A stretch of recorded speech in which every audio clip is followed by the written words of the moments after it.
Hey, what's up guys, Vizeh here, and welcome to episode 30 of the Burnley crew, which today we've got an FA Cup game and our last preparations for the EuroLeague, as today is the end of the January transfer window, which will be our last chance to sign in some good players and to perhaps sell off some players, also to make some more money to then sign some of these players, which we're hoping to do in this episode alone. But first, we've got to get them against Spurs in Turf Moor in the FA Cup, which, you know, Tottenham and Burnley, League Cup, or just cups in general, kind of annoying, but nevertheless, Vizeh with a brilliant shot in the 6th minute. I did not expect that, and what a goal to make his first goal for the Clarets.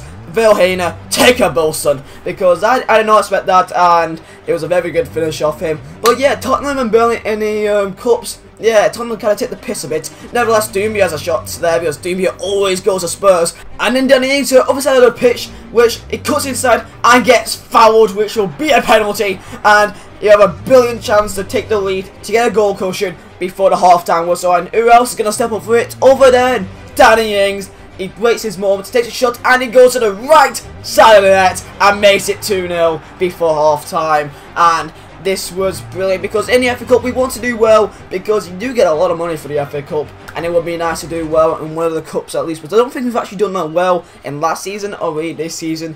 But nevertheless, we have another chance. Ings cuts inside, he crosses it in, and surely it's a goal. But what a block of, I believe, Danny Rose. What a block of him there. As Tottenham, they still had some more chances, whipping Lennon to the other side, and he tries to whip it in again, Doumbia, and he just couldn't really get his head on it. For some reason, Tottenham was scoring a lot for the crosses this episode, over than this, and no.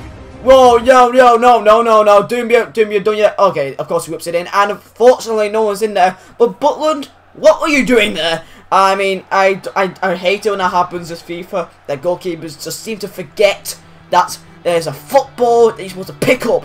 You're supposed to pick up the ball. Nevertheless, we do win a game 2-0 in the FA Cup against Tottenham, which is a good win. As Tottenham, they've been doing quite well this season, but this was before. I don't think they're even using Harry Kane in this Tottenham side because they don't really know how good he is yet. Nevertheless, after the game, they had some transfer offers for Granaby, and this is I think, you know what? I think it's time to sell him on. He's not going to get any game time because we have got Oxlade-Chamberlain. He could possibly be bringing on as like a fitness guy, but I think it's time to let him go, as he hasn't really been amazing for us since we signed him. And we had offers of Ajax, offers of Roma, and it all went to Roma in the end. 20 million for Granaby, and I think that's a pretty decent amount for Granaby. And also, it takes him off our wage bill, as he did take quite a lot of us. So I decided, you know what? Let's sign myself a centre back. So I had between Okoye and Kongolo, and Kongolo was worth was worth the less. It didn't cost that much, and the reason why I wanted a centre back is because Jason Shacko, I believe right now he's 32, which means that he's going to be decreasing. Actually, he has started decreasing in his stats, but we signed Kongolo. That happened very quickly, to be fully honest, but this was on the last day of the transfer window. And yeah, if you guys haven't seen Kongolo, he's a very young, very aspiring centre-back. He also had some offers with Michael Kiteley, which he wouldn't be getting any game time either. So I decided to sell him on, and that is it. So that is end of transfer window, and that is all our signings made. We actually signed a lot of players. We signed Vizeh, we signed Oxlade-Chamberlain, we signed Jack Bullen, and we signed last player, which is Kongolo. And I do feel bad to sort of replace him for Jason Shacko. Jason Shacko will be getting some more games this season, though. Don't you worry about it. You know, as the Shacks is a really good player for Burnley in this game and in real life, but he is going down in stats. He is going to be getting older, and he's going to be getting worse, unfortunately. So I think it's time to think for the future and get a young player. Nevertheless, in the next game we got Manchester City at home, and if we win this game, then we can go up to 4th. But if we lose, then we could get overtook by Man City, and whoever was in 6th place, I forgot by now, unfortunately. But Man City, they really love crossing. I'm sorry, I don't know why, but they love crossing, lads.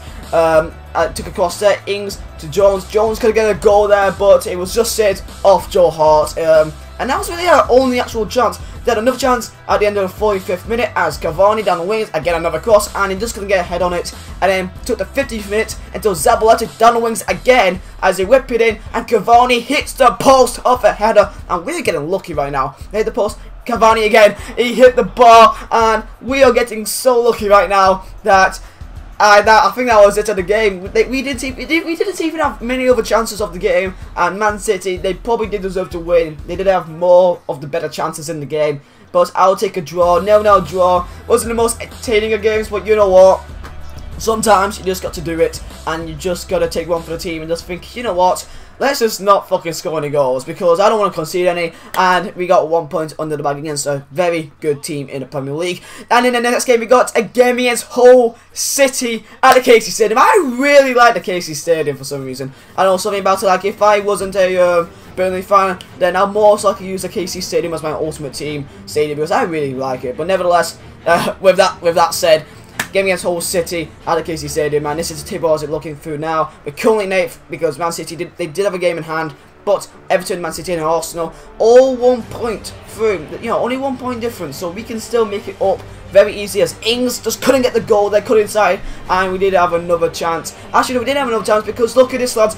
Look at that tackle, and that was a second yellow card in the 27th minute, and that means that Paul McShane, as of all people, is sent off, 2 yellow cards, and is off the pitch, which really would help us out a lot. As look at that, was took from behind, and is very unfortunate for him, as we do get a free kick 10 minutes later, as Ian, you know how good he is, and what a save of McGregor, I believe. How did he save that? But it didn't end like there, as Werner cutting inside. He's becoming a very nice player as he makes it 1-0 just before half-time whistle. We're getting a few goals from half-time whistle now, just before anyway, and I really like it. Werner, he's stepping up, he's doing a lot better for us recently, as I believe UCAN almost got his first goal there, but was blocked. If he scored, then that'd be amazing. But came to 90 minutes as Oxlade whips it in, it cuts inside, and oh, for God's sake, he hit the post. He hit the post, but nevertheless, we do win the game 1-0.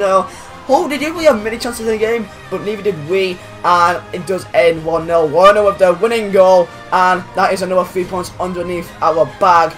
This bag is getting very intense right now. Nevertheless, we win 2 games this episode, 1 FA Cup, 1 BPO, and we draw another BPO game. But lads, look at that. Our next game for the next episode is against Fenerbahce, which means that will be the Euro League knockout stages in the next episode, lads. Hope you guys are looking forward to it as I am.